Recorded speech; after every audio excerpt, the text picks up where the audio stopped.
سيدنا محمد كما صليت على إبراهيم وعلى آل إبراهيم في العالمين إنك حميد مجيد.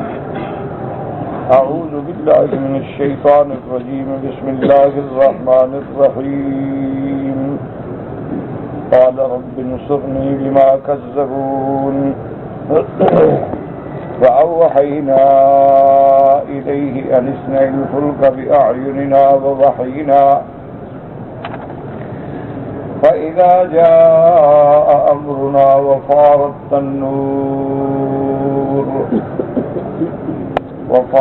النور فاسلك فيها من كل زوجين اثنين وأهلك إلا من سبق عليه القول منهم ولا تخاطبني في الذين ظلموا إنهم مغرقون. فإذا استويت أنت ومن معك على الفلك فقل الحمد لله الذي نجانا من القوم الظالمين وقل رب أنزلني منزلا مباركا وأنت خير المنزلين. إن في ذلك لآيات وإن كنا لمبتلين. قال المؤلف المفسر رحمه الله تعالى أدام النفع بعلومه وعلومكم في الدارين آمين. إلى أن قال يخبر تعالى عنه عليه السلام أنه دعا ربه ليستنصره على قومه كما قال تعالى مخبرا عنه في الآية الأخرى فدعا ربه أني مغلوب فانتصر. وقال ها هنا رب انصرني بما كذبون. فإن ذلك أمره الله تعالى بصنعة السفينة وإحكامها وإتقانها وأن يحمل فيها من كل زوجين اثنين أي ذكرا وأنثى من كل صنف من الحيوانات والنباتات والثمار وغير ذلك وأن يحمل فيها أحده إلا من سبق عليه القول منهم أي من سبق عليه القول من الله بالهلاك وهم الذين لم يؤمنوا به من أهله كابنه وزوجته والله أعلم. اب مفسر رحمت اللہ علیہ سورۃ المؤمنون کی ان آیات مبارکہ کی تفسیر بیان فرماتے ہیں کہ اللہ تبارک و تعالی خبر دیتے ہیں کہ نوح علیہ السلام نے اپنے رب سے دعا مانگی تاکہ قوم پہ اس کی مدد فرمائیں. ایک بات ہمیشہ یاد رکھیں اور ذہن میں رکھیں کہ اللہ نے جو قصے بیان فرمائے ہیں حضرت نوح علیہ السلام کا، حضرت ہود علیہ السلام، اسی طرح حضرت صالح علیہ السلام، حضرت شعیب علیہ السلام، حضرت موسیٰ علیہ السلام، حضرت عیسیٰ علیہ السلام اور بھی انبیاء. تو ان واقعات کے بیان کرنے سے مقصد سمجھیں کہ قرآن کوئی قصے کی کتاب تو نہیں ہے کہ اس نے قصوں کا ذکر کر دیا ہے.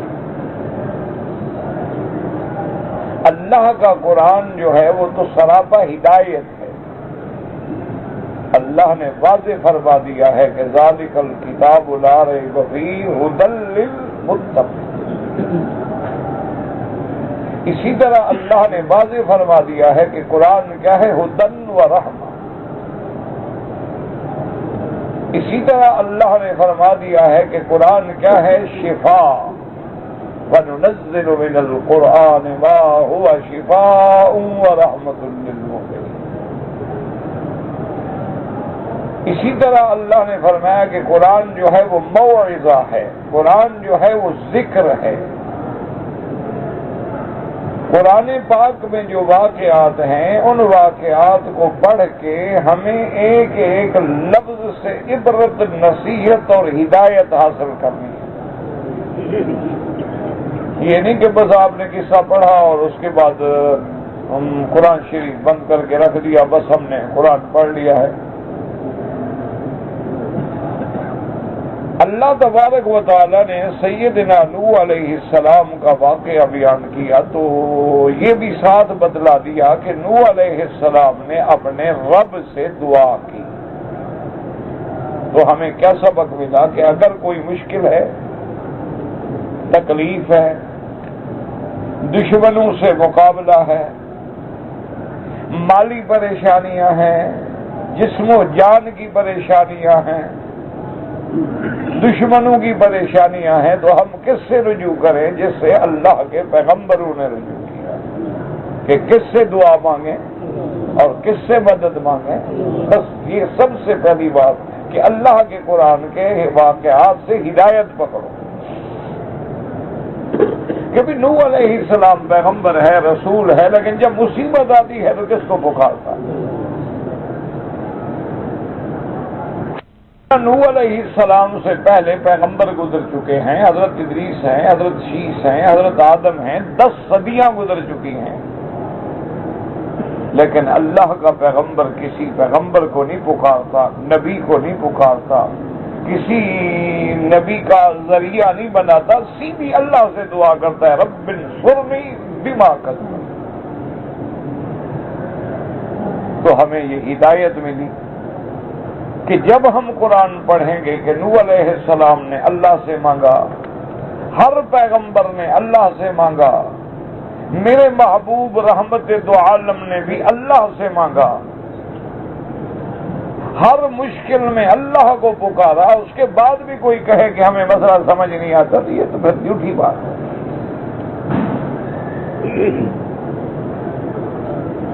اب کوئی آدمی اگر حضرت علی کو پکارے یا نبی کو پکارے یا ملک کو پکارے یا ولی کو پکارے، سیدھی بات ہے کہ وہ شرک ہے۔ تو اس لیے یہ بہانے بنانا کہ ہمیں مسئلہ سمجھ نہیں آیا یا ہم تو یہ اللہ کو پکارتے ہیں، بس ان کا تو صرف واسطہ وسیلہ ذریعہ بناتے ہیں، ورنہ پکارتے تو ہم اللہ کو ہیں، تو اتنی بات تمہیں سمجھ آئی ہے، انبیاء کو سمجھ نہیں آئی کہ انہوں نے تو کوئی واسطہ وسیلہ نہیں بنایا، اللہ کے رسول ہیں، اللہ کے پیغمبر ہیں۔ تو ایک سبق ہمیں یہ ملا کہ دکھ میں پکارنا ہے تو کس کو؟ اللہ کو پکارنا۔ اچھا، اب اللہ نے حکم دیا کہ بھئی اس کشتی تیار کرو، اس سے ہمیں دوسرا سبق ملا کہ صرف دعا کرنا کافی نہیں ہوتا، بلکہ اسباب بھی پیدا کرو۔ تم تجارت کرو پھر برکت کی دعا مانگو، تم کوئی کام کرو پھر کامیابی کی دعا مانگو، تم کوئی اپنے اسباب، کیونکہ اللہ چاہتے تو نوح علیہ السلام کو بغیر کشتی کے بھی نجات دے دیتے۔ اللہ تبارک و تعالیٰ تو اس بات پہ قادر ہے نا کہ جی آپ یہاں بیٹھے رہیں، یہاں طوفان نہیں آئے گا، باقی ہر جگہ آئے گا، ٹھیک، لیکن اللہ نے حکم دیا کہ نہیں، کشتی بناؤ۔ تو اس سے ہمیں سبق ملا کہ ہمیں اسباب پہ عمل کرنا چاہیے، کہ وہ اسباب بھی میرے اللہ کے پیدا کرتے ہیں، کہ ہم بیمار ہوں تو دوا لینی چاہیے، لیکن شفا کی دعا اللہ سے کرنی چاہیے کہ وہ چاہیں تو اس دوا کو ذریعہ شفا بنا دیں، اور اگر نہ چاہیں تو لاکھ ہم دوا کریں، کوئی دھیلے کا فائدہ بھی نہیں ہوگا۔ تو اس لیے ہمیں یہ سبق ملا۔ اور دوسرا ہمیں کیا سبق ملا کہ کسی پیشے کو، کسی کام کو حقیر نہ سمجھو، جیسے کہ آج کل ہوتا ہے نا، اچھا جی کون لوہار ہے، اچھا موچی ہے، اچھا پاولی ہے، اچھا درخان ہے، یہ بات نہیں ہے۔ اگر یہ پیشہ حقیر ہوتا تو اللہ اپنے نبی کو تو درخان بنا کے نہ بٹھا دیتے، نبی کشتی تیار کرو، لکڑیاں کاٹو، کشتیاں بناؤ۔ تو معلوم ہوا کہ کوئی پیشہ دنیا میں حقیر نہیں ہوتا، شرط یہ ہے کہ اس پیشے کو صحیح طریقے سے انجام کرے۔ اب ایک آدمی ہے مثلا نائی کا کام کرتا ہے، اگر نائی نہ ہوں تو ہمارے چہرے بگڑ جائیں، شکلیں بگڑ جائیں، ہماری حیت بگڑ جائے، لیکن اگر وہ شریعت کے خلاف عمل کرتا ہے کہ داڑھی کسی کی شیو کر رہا ہے، کسی کی داڑھی کاٹ رہا ہے، تو اب اس نے زیادتی کی کہ اس نے اسلام کے اصولوں کو چھیڑ دیا، ورنہ تو پیشہ کوئی برا نہیں ہوتا ہے، ہر پیشہ جو ہے، ہر عمل جو ہے وہ عمل ہے۔ اسی لیے جب میرے محبوب دو عالم رحمت دو عالم کے بارے میں بی بی عائشہ سے پوچھا گیا کہ جب حضور گھر میں تشریف لاتے ہیں تو آپ کے ہمیں گھریلو حالات سے بتائیں، تو آپ نے فرمایا انہ بشر من البشر، اللہ کا پیغمبر بھی تو انسان ہیں، بشر ہیں۔ جب گھر میں آتے ہیں کبھی آپ کا جوتے کا تسمہ ٹوٹ جائے تو خود اس کو جوڑ لیتے ہیں، کبھی اگر کپڑا پھٹ جائے تو خود ٹانکا لگا لیتے ہیں، اور فرمایا کبھی گھر میں کوئی کھانے کی چیز ہو ہم آگ جلائیں تو ہماری مدد فرماتے ہیں، کھانا پکانے میں مدد فرماتے ہیں، لکڑی جلانے میں مدد فرماتے ہیں۔ تو کوئی پیشہ کوئی کام دنیا میں حقیر نہیں۔ اس لیے مفسر رحمت اللہ علیہ فرماتی ہیں کہ اللہ خبر دیتے ہیں نوح علیہ السلام سے کہ انہ دعا ربہ لیستنصرہ علی قومہ، کہ اللہ میری قوم پہ مدد فرما۔ جیسے اللہ نے دوسری جگہ پر بھی یہ واقعہ نقل فرمایا فدعا ربہ انی مغلوب فانتصر، حضرت نوح علیہ السلام نے دعا مانگی کہ یا اللہ میں اب ہر لحاظ سے عاجز ہوں، ہر لحاظ سے مغلوب ہوں، میری مدد فرما۔ میرا مولا میں نے ہر قسم کی دعوت پہنچائی ہے لیکن یہ قوم ماننے پہ تیار نہیں، اب میرا اللہ تو میری مدد فرما دے۔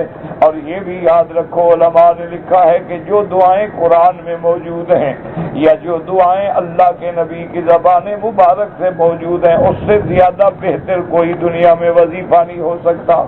اس لیے علماء نے فرمایا ہے کہ یہ دعائیں جو ہیں اکثیر ہیں، رب انی مغلوب فانتصر، اسی طرح فرماتی ہیں رب انی مسنی الضر وانت ارحم الراحمین، اور اسی طرح علماء نے فرمایا وافوض امری الی اللہ ان اللہ بصیر بالعباد، اور اسی طرح فرمایا لا الہ الا انت سبحانک انی کنت من الظالمین، اور اسی طرح فرمایا حسبنا اللہ ونعم الوکیل۔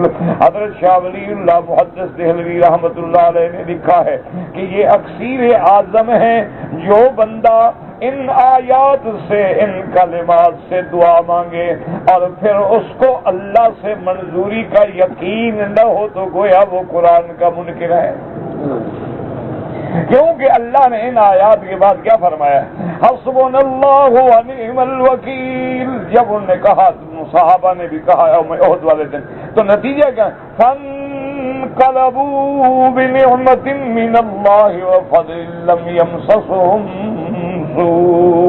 اللہ فرماتا ہے پھر ہم نے ان کو کامیاب کر دیا۔ تو اس کے بعد کامیابی کا ذکر ہے کہ ان کو کوئی نقصان نہ ہوا۔ اس طرح جب آیت کریمہ ہے لا الہ الا انت سبحانک انی کنت من الظالمین فاستجبنا له ونجیناہ من الغم، اللہ فرماتے ہیں ہم نے یونس کی دعا سن لی اور اس کو ہم نے اس غم سے اس مصیبت سے نجات عطا فرمائی۔ تو مانا اس کے بعد بھی استجابت اللہ کی طرف سے منظوری کا ذکر موجود ہے۔ اسی طرح فرماتے ہیں رب انی مسنی الضر وانت ارحم الراحمین، آگے قرآن کہتے فاستجبنا له ونجیناہ واہلہ من الکرب العظیم۔ تو حضرت شاہ ولی اللہ محدث دہلوی رحمت اللہ علیہ فرماتے ہیں کہ ان دعاؤں کے بعد اللہ نے خود قرآن میں خبر دی ہے کہ ہم نے دعا منظور کر لی وَأُفَوِّضُ أَمْرِي إِلَى اللَّهِ إِنَّ اللَّهَ بَصِيرٌ بِالْعِبَادِ فَوَقَاهُ اللَّهُ، اللہ نے بچا دیا۔ تو اس لیے فرماتے ہیں کہ جب ہر دعا کے بعد یہ چیز موجود ہے کہ اللہ نے سن لی تو تمہاری کیوں نہیں سنیں گے؟ باقی کوئی یہ کہے کہ جی وہ تو صالحین تھے، انبیاء تھے، رسول تھے، ہم گناہ گار ہیں، اللہ نے صاف فرما دیا فاستجبنا له ونجیناہ من الغم وَكَذَلِكَ نُنْجِي الْمُؤْمِنِينَ، جیسے ہم نے حضرت یونس کو نجات دی ہے اسی طرح ہر ایمان والے کو بھی ہم نجات دیں گے۔ اس لیے میرے مدنی سرکار نے فرمایا، آپ نے فرمایا اسم اللہ الاعظم الذی اذا دعی بہ اجاب، آپ نے فرمایا اس میں اعظم ہے جس کے ساتھ دعا مانگو تو منظور ہوگی، وہ کون سا ہے؟ فرمایا لا الہ الا انت سبحانک انی کنت من الظالمین۔ فرمایا یہ اسم اللہ العظم ہے، اسی میں اسم اعظم ہے، جب بھی بندہ دعا مانگے گا دعا لازم اس کی قبول ہوگی۔ تو اس لیے ہمیشہ یاد رکھیں یہ وہ دعائیں ہیں جو اکثیر اعظم ہیں اور جن سے بڑھ کے دنیا میں کوئی وظیفہ نہیں ہے اور کوئی دعا نہیں ہے۔ اور یاد رکھیں کہ ایک وظیفہ پیر بتلاتا ہے اور ایک وظیفہ نبی بتلاتا ہے اور ایک وظیفہ امام الانبیاء بتلاتے ہیں اور ایک دعا خود خدا بتلاتا ہے، تو اس میں کیا شبہ ہو سکتی ہے؟ اس لیے ہمیشہ سیکھیں کہ ان قصوں میں ہمیں نصیحتیں کیا مل رہی ہیں۔ اب اللہ پاک فرماتی ہیں کہ انہوں نے دعا مانگی تھی، اور جیسے یہاں فرماتے ہیں رب انصرنی بما کذبون، اللہ نے حکم دیا کہ آپ کشتی تیار کریں اور کشتی کو ٹھیک ٹھاک بنائیں، اور کشتی کے اندر بالکل اس کے بعد جب تیار ہو جائے تو جوڑے جوڑے اٹھا لیں، زوجین اثنین من ذکر و انثی، ایک تو جو آپ پر ایمان لانے والے مرد عورتیں ہیں ان کو ساتھ لے لیں، اور اس کے بعد جو جانور جن کی بندوں کو ضرورت ہوتی ہے، جیسے کہ اللہ کے علماء مفسرین نے فرمایا ہے کہ اللہ تبارک و تعالی نے جیسے گائے ہے، بھیڑ ہے، بکری ہے، اونٹ ہے، ان کی ضرورت ہے بندوں کو۔ یہ منع نہیں ہوتا کہ ہر چیز اٹھا لو، یعنی سانپ بھی پکڑ لو اور بچھو بھی پکڑ لو، یہ منع تھوڑا ہوتا ہے۔ تو معنی یہ ہوتا ہے کہ ہر وہ چیزیں جن کی تمہیں ضرورت ہوگی۔ اور حضرت نوح علیہ السلام کے ساتھ 950 سال کی دعوت کے بعد کل 80 آدمی سوار ہوا ہے، یعنی اللہ کے پیغمبر ہیں، 950 سال محنت کی ہے۔ آج لوگ کہتے ہیں نا جی ہم نے بڑی کوشش کی ہے، لیکن بہت تھوڑے لوگ ہمارے سے ان باتوں کا غم نہ کیا کریں۔ اللہ چاہیں تو انقلاب آ جائے، اور اللہ نہ چاہیں تو قیامت میں ایسے پیغمبر بھی ہوں گے جن کے ساتھ 4 آدمی ہوں گے، اور ایسے پیغمبر بھی ہوں گے جن کے ساتھ کوئی بھی نہیں ہوگا۔ تو یہ اللہ کی شان ہے، ہماری ذمہ داری ہے کہ ہم حق بات پہنچاتے رہیں۔ باقی آگے کوئی مانتا ہے الحمدللہ، نہیں مانتا ہے الحمدللہ، یہ ہمارے ذمے ہی نہیں ہے۔ ہمارے ذمے تو صرف اتنا ہے کہ اللہ کا دین صحیح صحیح پہنچا دیں بس۔ اور اس کے بعد فرماتی ہیں کہ اللہ نے حکم دیا کہ ہر حیوانات صنف من الحیوانات والنباتات، اسی طرح جو بوٹیاں ہیں، پھل ہیں، وہ بھی اٹھا لیں تاکہ آپ کو اس کشتی کے سفر کے اندر تکلیف نہ ہو، کیونکہ آخر انسان نے کھانا پینا بھی تو ہے نا۔ تو اس لیے یہ بھی ہمیں سبق ملا کہ اللہ کا پیغمبر ہے لیکن اللہ فرماتے ہیں کھانا کو اٹھاؤ۔ حضرت موسیٰ علیہ السلام جب خضر کو ڈھونڈنے گئے تو حکم ہوا کہ نہیں، کھانا وانا مچھلی وچھلی ساتھ رکھو اپنے۔ یہ نہیں ہے کہ لوگ کہیں کہ ہاں جی ہم تو بالکل فلاں بزرگ پہنچے ہوئے ہیں، نہ کھاتا ہے نہ کماتا ہے، کوئی بزرگی نہیں ہوتی، یہ رہبانیت ہے اور اس کا اسلام میں کسی کو اجازت نہیں، اسلام میں ایسی کوئی۔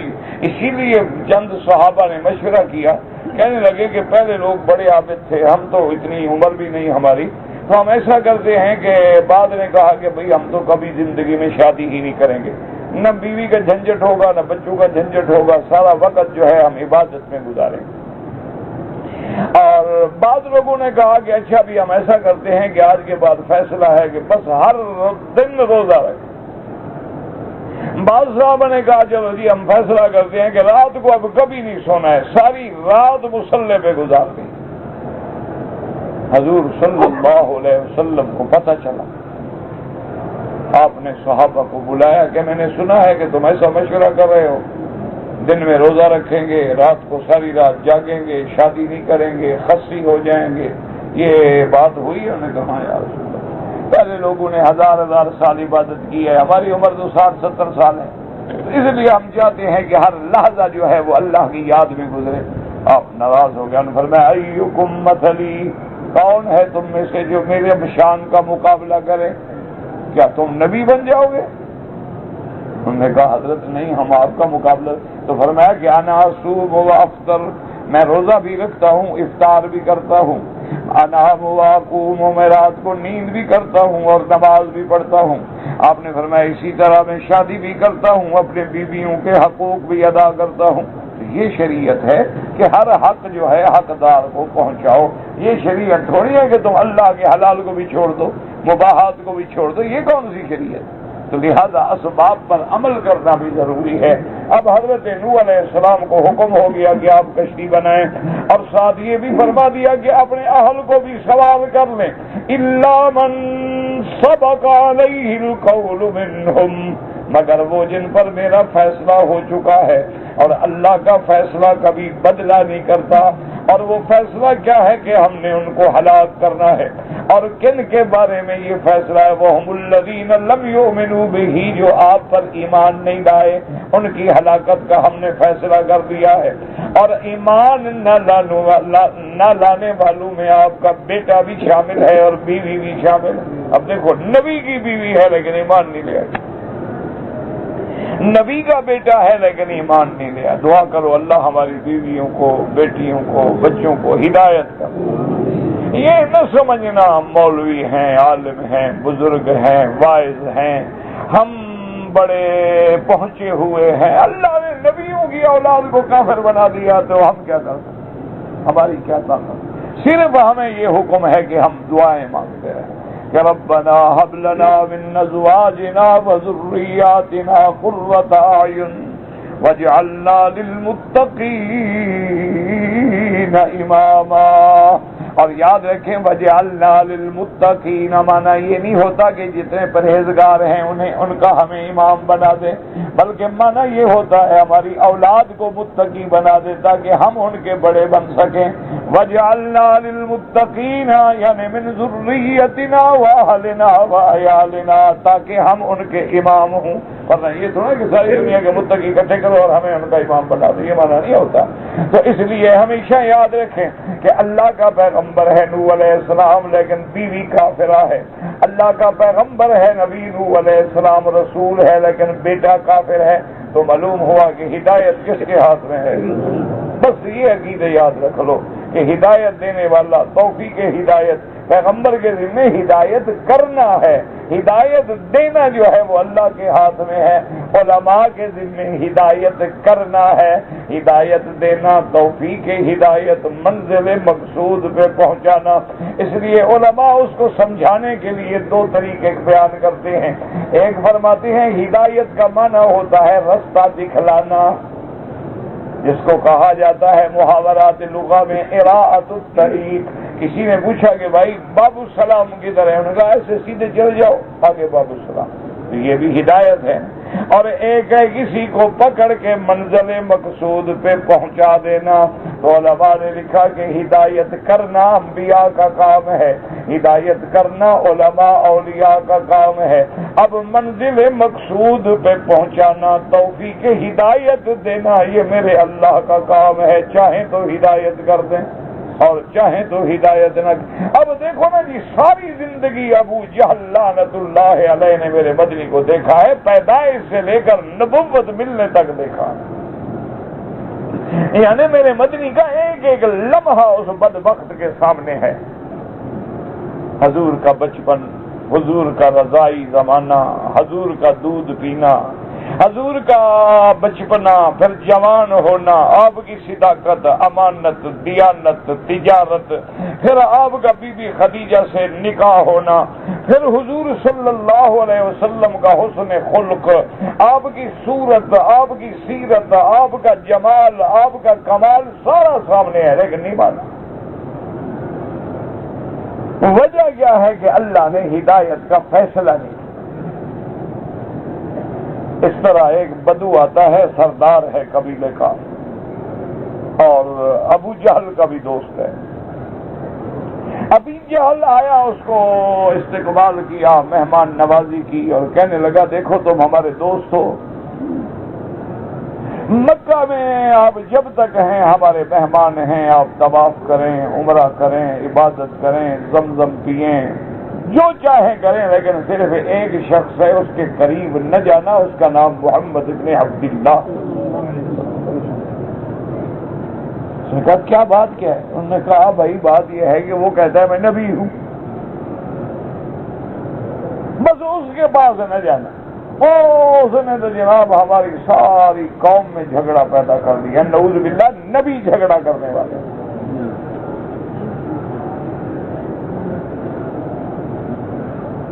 اچھا جھگڑا وہ کیوں کہتے تھے؟ وہ کہتے کہ جی ہم سارے پہلے اکٹھے تھے، حضور جب آئے لوگ مسلمان ہونا شروع ہو گئے تو انہوں نے بت پرستی چھوڑ دی.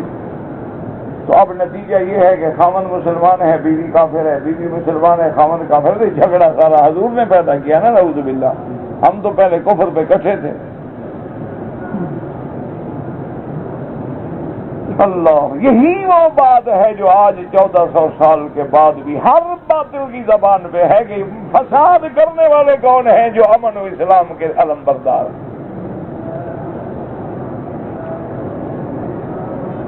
یعنی مشرک فساد نہیں کرتا، فساد نعوذ باللہ نبی کر رہا ہے. اسی طرح فرعون نے بھی یہی کہا تھا کہ موسیٰ علیہ السلام سے، بابا مجھے ڈر ہے ان یظہر فی ارضکم، تو آپ کی زمین میں فساد نہ پیدا کر دے.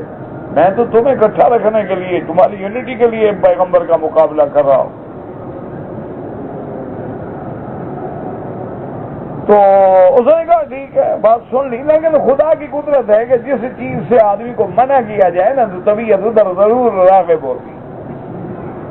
وہ جب حرم میں آیا تو لوگوں سے پوچھا کہ این محمد صلی اللہ علیہ وسلم، بھائی وہ حضور محمد مصطفیٰ احمد مجتبیٰ کہاں ہیں؟ انہوں نے کہا وہ دیکھو سامنے حرم میں بیٹھے. وہ آ گیا، حضور بیٹھے ہیں، آگے کھڑا ہو گیا اور صرف کوئی بات نہیں کی، نہ سلام، نہ دعا، نہ بات، نہ سوال، نہ جواب، صرف ینظر الی وجہ رسول اللہ، حضور کے چہرے کو دیکھ رہا. لبث قلیلا، تھوڑی دیر دیکھتا رہا، اس کے بعد قریب آیا، سلام کیا، کہا ابسط یدک یا رسول اللہ، حضور ہاتھ بڑھائے، مجھے کلمہ پڑھائے، میں آپ کا مسلمان ہو جاؤں. مسلمان ہو گیا. اب جب واپس جانے لگا، چونکہ وہ بھی ایک قبیلے کا سردار تھا، اس کو تو مشرکین جلدی جلدی نہیں چھیڑ سکتے تھے نا، بڑے آدمیوں سے سب ڈرتے ہیں، مارک تو غریب جاتا ہے.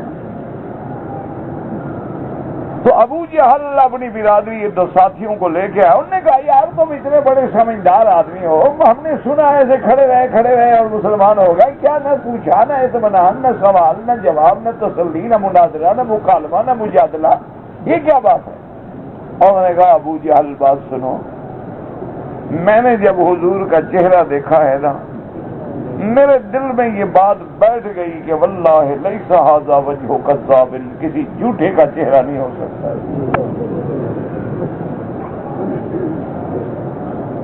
بس میں نے چہرہ دیکھ کے فیصلہ کر دیا ہے، جھوٹے کے چہرے پہ لعنت برستی ہے، چہرے پہ رحمت برستی ہے.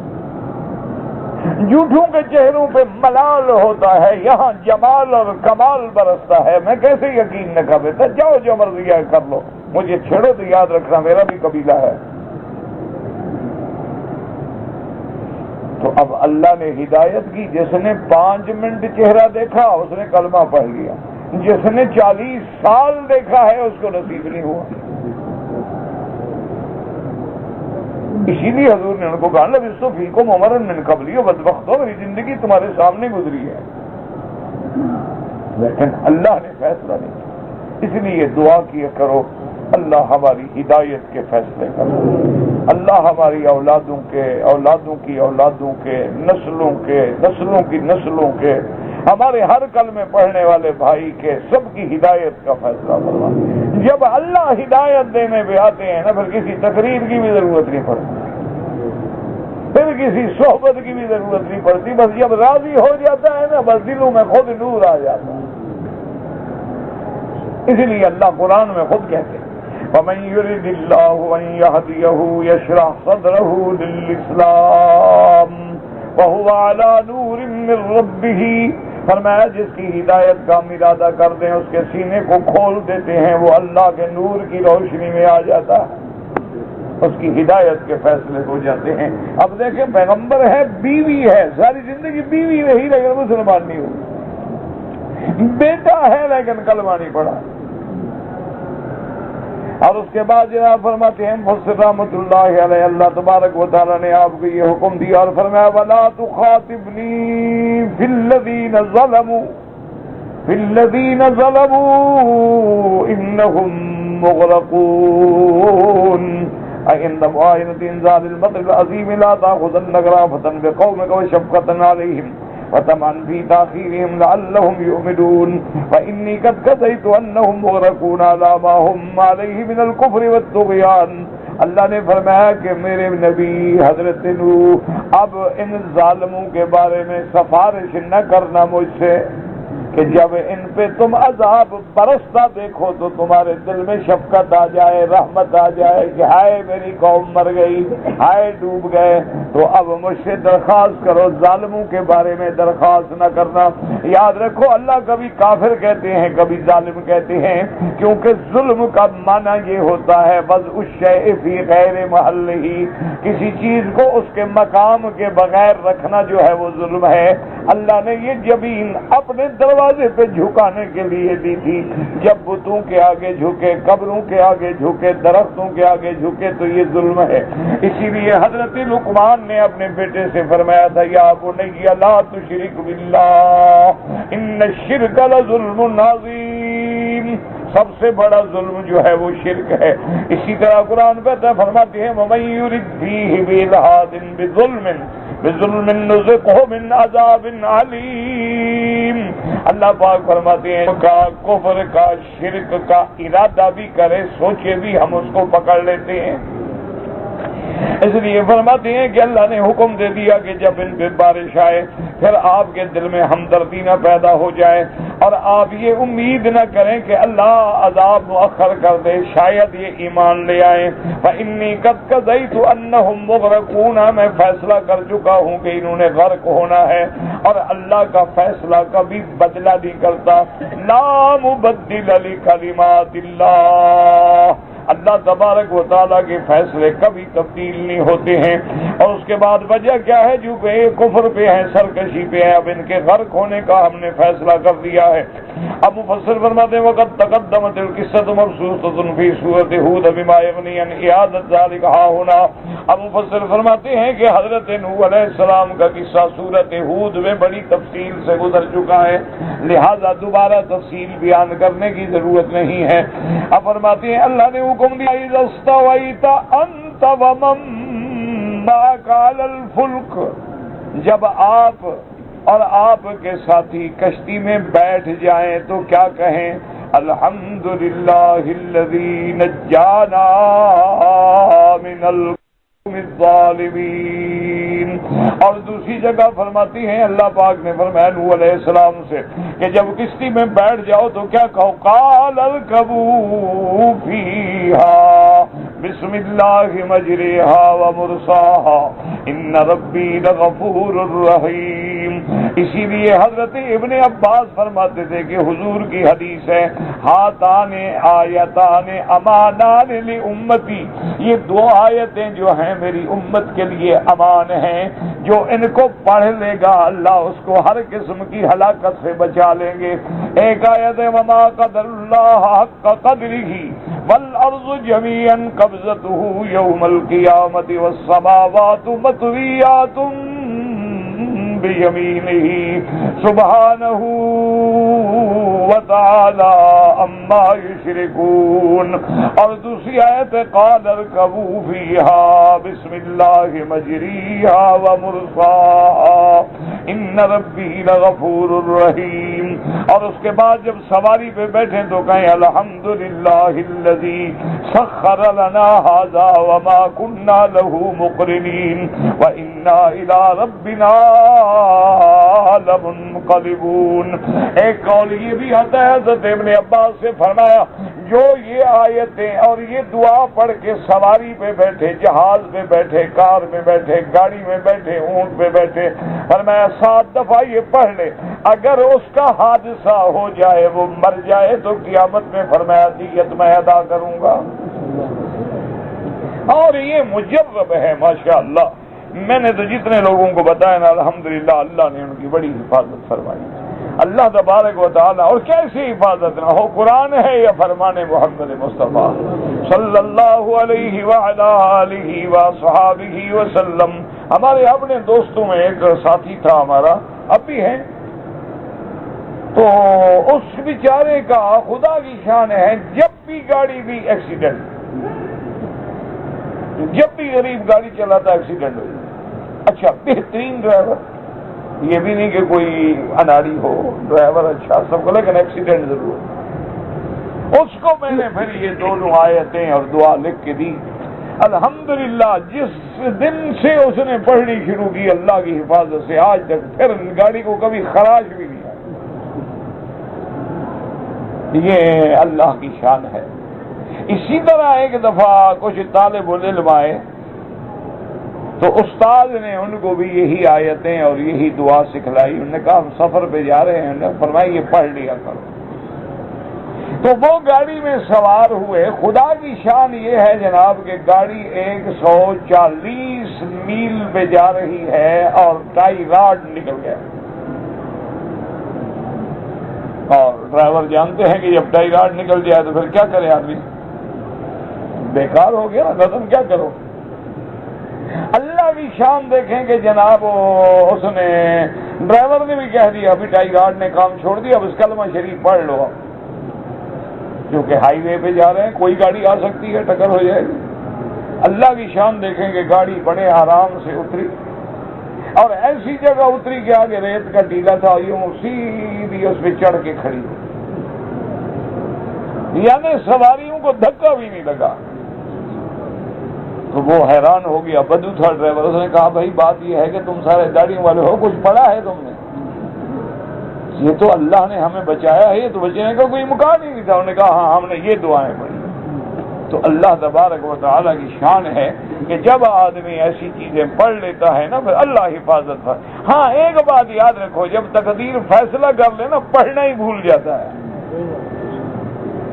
اذا جاء القدر عمی البصر، جب تقدیر آ جائے تو آنکھیں پھر اندھی ہو جاتی ہیں، پھر نظر ہی کچھ نہیں آتی۔ اس لیے بڑے بڑے ڈرائیوروں سے حادثے ہوتے ہیں، ان سے پوچھو گے خدا کی قسم مجھے کچھ بھی نظر نہیں، مجھے پتہ ہی نہیں کہ سامنے کیا تھا۔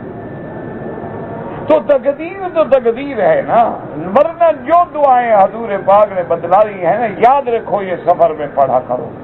اور اس کے بعد حضور اللہ پاک نے حکم دیا کہ میرا محبوب حضرت نوح جب کشتی پہ بیٹھ جاؤ تو کیا کہو، اللہ کا شکر کرو، الحمدللہ الذی نجانا من القوم الظالمین۔ آپ بھی دعا کریں کہ ہمارے جتنے مسلمان، جتنے مظلوم اس وقت ظالموں کے دست میں ہیں، اللہ ان کو بھی نجات عطا فرما۔ کتنے مسلمان ہیں اللہ تیرے نام لیوا ہر جگہ تڑپائے جا رہے ہیں، آزمائے جا رہے ہیں۔ میرا مولا ہم تو عاجز ہیں، ہم کمزور ہیں، ہم ضعیف ہیں، ہماری مدد فرما، رحم فرما، رحم فرما۔ یعنی تاریخ اٹھا کے دیکھیں، کہیں 8 ہزار نعشیں جو ہیں نکالی جائے، لائن لگی ہوئی ہے تابوت کی، اور کوئی تو ایسی جگہ ہے نا جن کو تو تابوت بھی نہ ملا۔ اس وقت تک 1 لاکھ سے زیادہ کشمیری مسلمان شہید ہو گیا، ان کی عصمتیں لوٹی گئیں۔ سربیا میں دیکھیں، شیشان میں دیکھیں، جہاں جہاں نظر پڑے خون مسلم کی ارزانی ہے۔ انا للہ و انا الیہ راجعون ولا نقول الا لا حول ولا قوة الا باللہ العلی العظیم۔ اللہ سے دعا مانگیں، اللہ پاک رحم فرما دے۔ حضور کی امت پہ تیری آ کے عجب وقت پڑا، بے انتہا حالات ایسے ہیں، اور اللہ پاک سے ما سوا ہم دعا مانگنے وہ بھی گندی زبانیں ہیں، پلید زبانیں ہیں، پتہ نہیں کب دعائیں منظور ہوں گی، لیکن مانگنے کا تو حکم ہے نا۔ اللہ شیطان کی بھی تو سنتا ہے نا۔ شیطان نے دعا مانگی تھی کہ نہیں مانگی؟ کس سے مانگی تھی؟ اللہ نے مان لی کہ نہیں مانی؟ تو شیطان کی سنتا ہے، ہماری بھی سنتا ہے، اور مانگو تو صحیح نا دل سے۔ اس لیے پیغمبر کو سکھایا گیا کہ یہ دعا مانگو، الحمدللہ الذی نجانا من القوم الظالمین کما قال تعالی وجعل لکم من الفلک والانعام ما ترکبون، ہم نے تمہارے لیے کشتیاں اور سواریوں کے جانور پیدا کیے جن پہ تم سوار ہوتے ہو، لتستووا علی ظہورہ، تاکہ اس کی پشت پہ بیٹھو، ثم تذکروا نعمت ربکم، پھر اللہ کی نعمتوں کو یاد کرو، اذا استویتم علیہ وتقولوا سبحان الذی سخر لنا ھذا وما كنا له مقرنين وإنا إلى ربنا لمنقلبون وقد امتصل نوح علیہ السلام ھذا، اللہ کے پیغمبر نے اللہ کے حکم کی تعمیل کی، جیسے اللہ نے دوسرے مقام پہ فرمایا وقال اركبوا فيها بسم الله مجريها ومرساها، وذكر اللہ تعالی عند ابتداء سیری و انتہائی، یعنی ابتدا میں بھی اللہ کی طرف توجہ، انتہا پہ بھی اللہ کی طرف توجہ، اور اللہ نے فرمایا میرا پیغمبر حضرت نوح جب کشتی کنارے لگ جائے اور جب تم اترنے لگو تو پھر یہ دعا پڑھو وقل رب انزلنی منزلا مبارکا وانت خیر المنزلین۔ اس لیے حکم ہے کہ جب شہر پہ نظر پڑے تو پڑھو رب ادخلنی مدخل صدق واخرجنی مخرج صدق واجعل لی من لدنک سلطانا نصیرا، اور جب شہر میں داخل ہو جاؤ اور مقام پہ رکنا چاہو تو پڑھو قل رب انزلنی منزلا مبارکا وانت خیر المنزلین۔ اب اس کے بعد فرماتے اللہ کہ ہم نے حضرت نوح کا جو قصہ بیان فرمایا ہے، کیوں؟ ان فی ذلک لآیات، ان فی ھذا السنی وهو انجاء المؤمنین وہلاک الکافرین آیات حججا ودلالات واضحات صدق الانبیاء فیما جاءوا به من اللہ تبارک و تعالی۔ اللہ پاک فرماتے ہیں کہ یہ جو ہم نے فرمایا قصہ نوح علیہ السلام کے ایمان والوں کو نجات دی اور کافروں کو ہلاک کیا، یا اللہ اب بھی اپنے ماننے والوں کو کفر کے ظلم سے نجات دے، اور میرا اللہ اب بھی کافروں کی ہلاکت کا فیصلہ فرما دے۔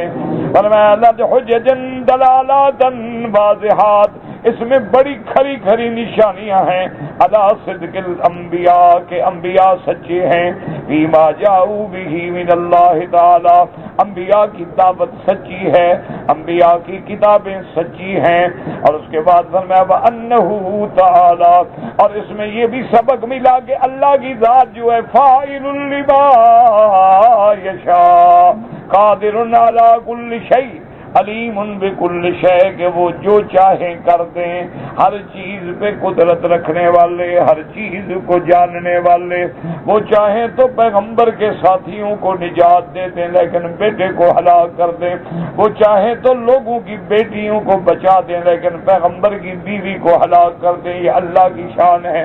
اس لیے علماء نے لکھا ہے کہ تعجب کی بات ہے کہ دونوں کا نام موسیٰ تھا، ایک بچہ تھا اس کی تربیت جبریل نے کی لیکن وہ سامری جادوگر بنا، اور ایک وہ ہے جس کی تربیت فرعون نے کی، وہ موسیٰ کلیم اللہ بنا۔ اللہ کی شان ہے۔ فرماتے ہیں ان فی ذلک لآیات وان کنا لمبتلین اے لمختبرین للعباد بارسال المرسلین، اور ہم لوگوں کے پاس پیغمبر بھیج کے، کتابیں بھیج کے، اپنی ہدایات شریعت بھیج کے امتحان کرتے ہیں کہ کون میرے حکم پہ چلتا ہے اور کون انکار کرتا ہے، ورنہ اللہ چاہیں ساری کائنات کو مسلمان کر دیں، اللہ چاہیں تو کوئی دنیا میں فساد نہ ہو، لیکن اختبار ہے، امتحان ہے کہ دن ہے تو پھر رات بھی ہے، اور صدق ہے تو پھر کذب بھی ہے، حق ہے تو پھر باطل بھی ہے۔ اللہم نجنا من القوم الظالمین، اللہم اہلک اعداءنا واعداء الدین بقدرتک یا قوی یا عزیز۔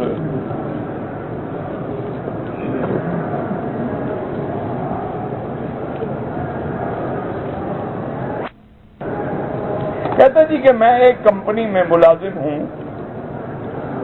اور وہ کمپنی جو ہے موٹر سائیکل قسطوں پہ بیچتی ہے، تمہاری نوکری ٹھیک ہے، کوئی کچھ نہیں، تمہاری تنخواہ حلال ہے، ہم اپنے کسی رشتہ دار کے لیے طواف کر سکتے ہیں، اگر وہ زندہ ہے خود کرے، ورنہ آپ اپنا طواف اپنے لیے کریں اور فارغ ہو کے ان کے لیے دعا کریں۔ اگر ایک آدمی حج پہ آیا یا عمرے پہ آیا لیکن یہاں مزدوری بھی کرتا رہے، جائز ہے، یہ تو قرآن میں لکھا ہوا ہے، لیس علیکم جناح ان تبتغوا فضلا من ربکم فاذا افضتم من عرفات فاذکروا اللہ عند المشعر الحرام، کہ اللہ کا رزق کماؤ تو کوئی منع نہیں۔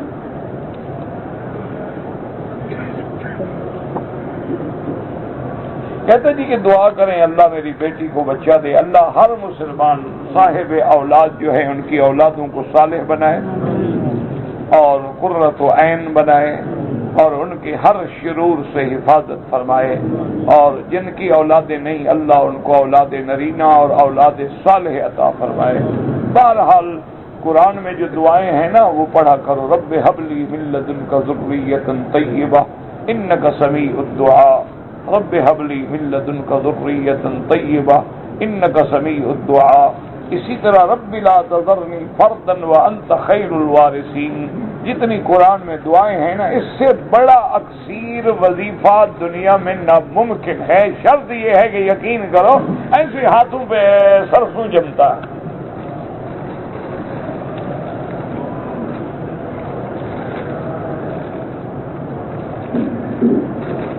ہم نے 12 دن کے لیے عمرے پہ آئے ہیں، 3 دن مکے میں رہے، پھر مدینہ گئے، 3 دن وہاں رہے، باقی دن مکہ میں رہے۔ آپ نماز قصر پڑھیں گے اگر اکیلے پڑھیں، اگر امام کے پیچھے پڑھیں گے اور امام مقیم ہے تو پھر آپ بھی نماز پوری پڑھیں گے۔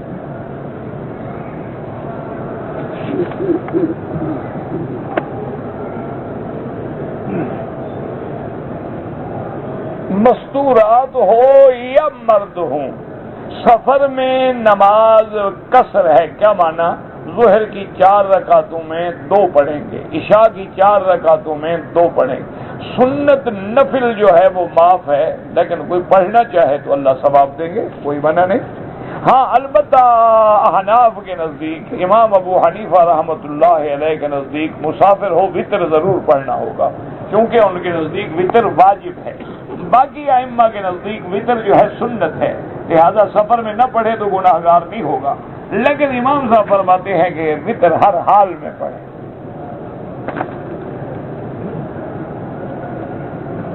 اگر طواف کے دوران میں کوئی مسکین نظر آ جائے تو اس کو خیرات دے سکتے ہیں، ہاں دے سکتے ہیں۔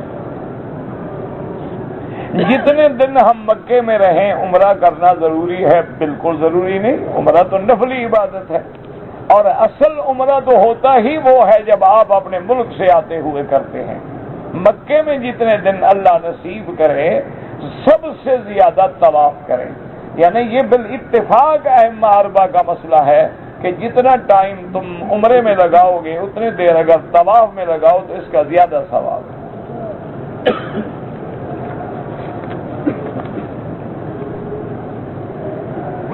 کی نماز کے بعد میں نے طواف شروع کیا، لیکن کوئی مجبوری ہو گئی، مجھے طواف چھوڑنا پڑا، تو اب پھر شروع کر کے اس کو پورا کر لو، بس جو چھوڑ دیا تھا نا اس کو پورا، کیوں شروع کرنے کے بعد نفلی عبادت بھی واجب ہو جاتی ہے، تو لہذا اب آپ کے وہ ذمے ہو گیا ہے طواف، لہذا آپ جو ہے ایک دفعہ اسی نیت سے کہ اللہ نے جو طواف چھوڑا تھا پورا کرا۔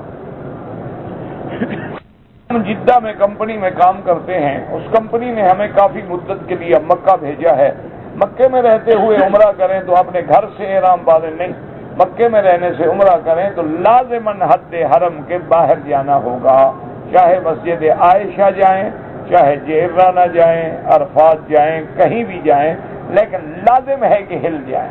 دیکھیں نا بی بی عائشہ تو مکے میں تھی نا، جب انہوں نے عمرے کا کہا تو حضور نے فرمایا اپنے بھائی کے ساتھ جا کے وہاں مسجد تنیم سے عمرہ کرو، ورنہ کہتے یہیں احرام باندھ لو اور جا کے عمرہ کر لو۔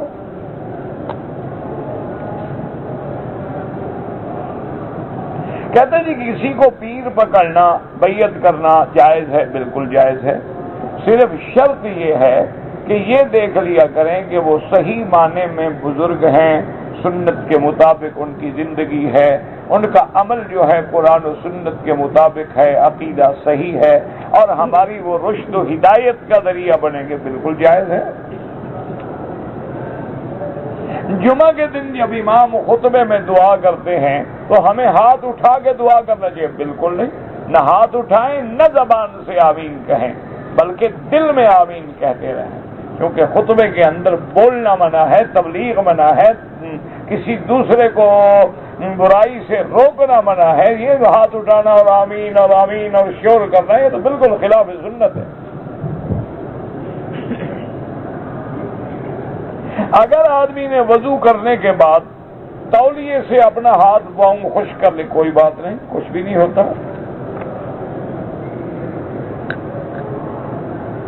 کہتے جی کہ اگر ایک بچہ پیدا ہوا، 7ویں دن ہم عقیقہ نہیں کر سکے تو 14ویں دن کر دیں، 14ویں دن نہیں کر سکے 21ویں دن کر دیں، نہیں کر سکے کوئی بات نہیں، بس ایک سنت کا ثواب نہ ملا، یہ ضروری نہیں کہ پھر بڑا ہو جائے تو عقیقے کرتے پھرو۔ لوگوں کے دماغ میں ایک مسئلہ بیٹھ جاتا ہے نا، عقیقہ ضروری ہے چاہے نماز نہ پڑھے۔ ایسے عقیقے کا کیا فائدہ ہے؟ فرض نماز پڑھتا نہیں، عقیقے کا فکر ہے، جب تم پیدا ہوئے تھے ہم نے عقیقہ نہیں کیا۔ اچھا بچہ بھی کہے گا کیسے ماں باپ ہے میرا عقیقہ نہیں کیا؟ ماں باپ سے کہو نماز تو پڑھے پہلے، تمہیں نماز سکھائی ہے۔ کہتا جی کہ داڑھی میں کیا حکمت ہے؟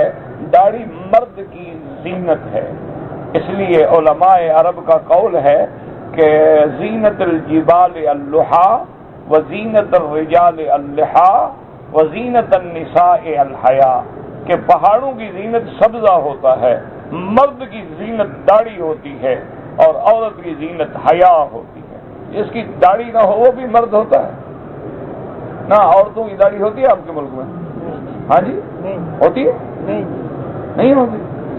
تو جن کی داڑھی نہیں ہے وہ کس میں شامل ہو رہے ہیں؟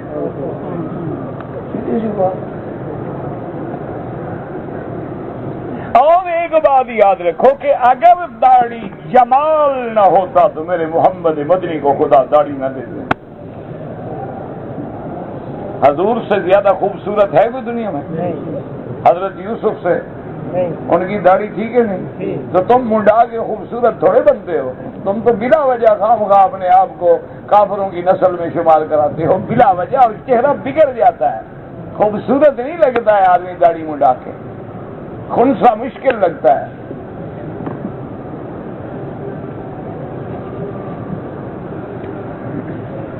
اگر ایک آدمی وضو کرتا ہے اور ہوا خارج ہو جاتی ہے اور ہوا اس کی بند نہیں ہوتی، کوئی بات نہیں، ہر نماز کے لیے نیا وضو کرو۔ مثلا مغرب کا وقت آیا، وضو کر لو، اب ہوا چاہے نکلتی رہے، وضو رہے نہ رہے، یہی وضو تمہارا عشاء تک کافی ہے، اور پھر جب عشاء کا وقت آئے تو اور وضو کرو۔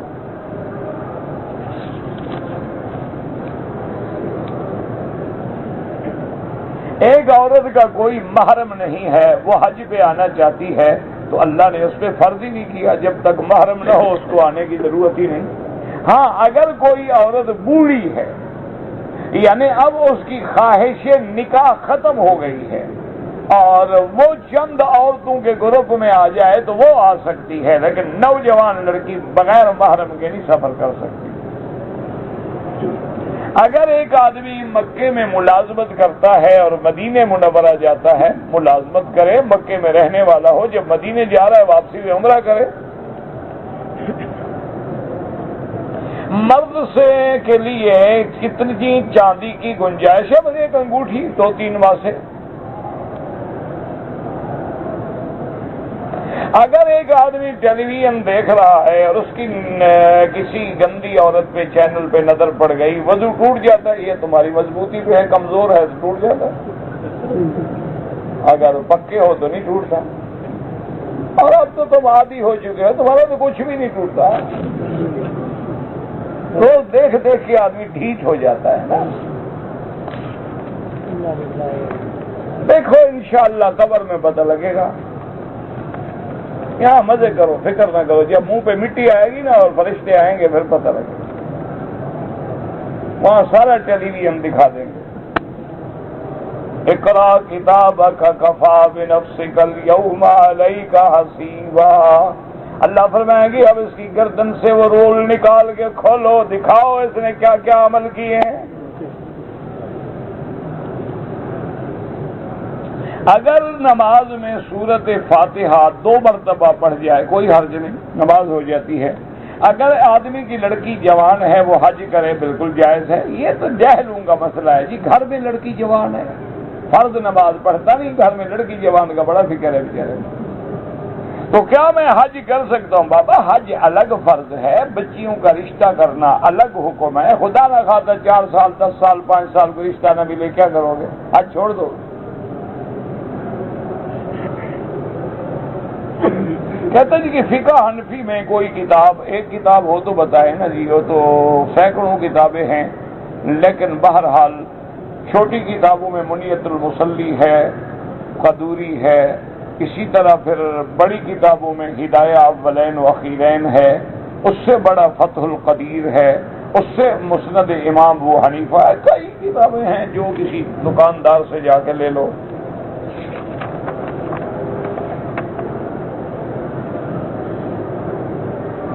ہاں جی، دعا جب بھی مانگیں اللہ سے سیدھی مانگیں، ربنا ظلمنا ربنا آتنا۔ کہتے جی دعا کریں کہ اللہ مجھے دین کی تبلیغ کے لیے قبول فرمائے، اللہ قبول فرمائے، اللہ سب کو دین کی تبلیغ کے لیے قبول فرمائے، اللہ رزق میں برکت دے، بالکل برکت دے، استغفار پڑھا کریں، انشاءاللہ برکت ہوگی۔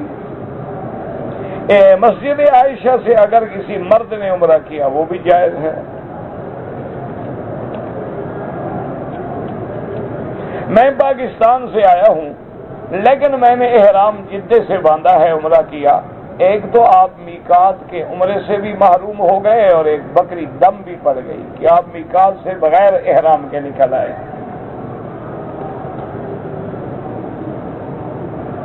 ایک جماعت ہے حضور کے واسطے سے دعا مانگتی ہے، اللہ قبول فرمائے، لیکن قرآن و سنت کے صریح دلائل اسی میں ہیں کہ سیدھا اللہ سے مانگو، کیونکہ بعد میں آدمی بھٹکتے بھٹکتے بھٹک جاتا ہے۔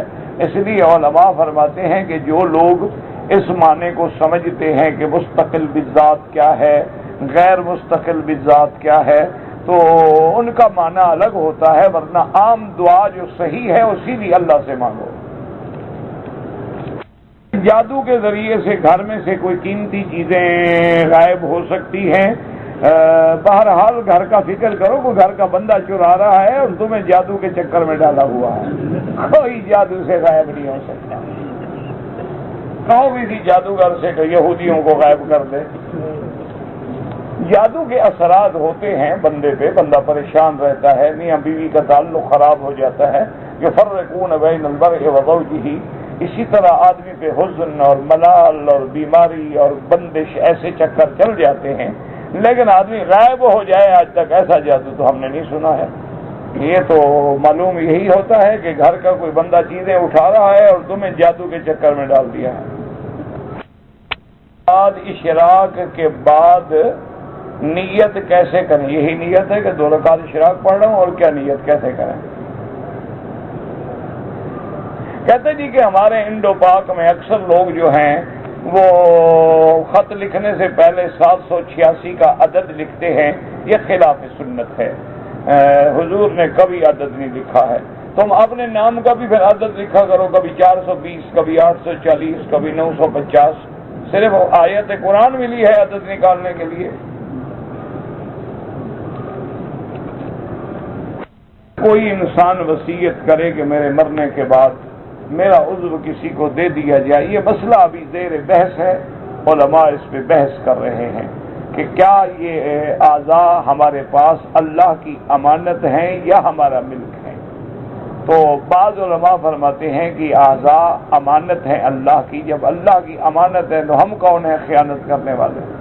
اور بعض علماء گنجائش رکھتے ہیں کہ کسی دوسرے کو فائدہ پہنچایا جا سکتا ہے، اور بندے کی کلینکل موت یعنی میڈیکلی طبی موت ہو چکی ہے اور اس کا وہ عضو نکال کے دوسرے کو فائدہ پہنچا دیا جائے تو کوئی حرج نہیں ہے۔ وہ کہتے ہیں کہ جیسے کسی کے دوسرے کے دودھ سے رضاعت ہو سکتی ہے، جیسے کسی کا خون بدلا جا سکتا ہے، وہ کہتے ہیں اسی طرح اگر کوئی بندہ اپنی رضامندی سے اجازت دے دے تو اعضاء بدلے جا سکتے ہیں، لیکن ابھی تک متفق علیہ فیصلہ انشاءاللہ بہت جلدی آ جائے گا، کیونکہ مجمع الفقہ الاسلامی بھی اس پہ بحث کر رہی ہے، اور ہندوستان کی فقہ اکیڈمی بھی اس پہ بحث کر رہی ہے. انشاءاللہ بہت جلدی یہ مسئلہ حل ہو جائے گا. تو سفلی پتہ نہیں کیا ہو گیا ہے، پتہ نہیں کیا ہے، جادو ہو گیا ہے، تو سورت بقرہ پڑھا کرے.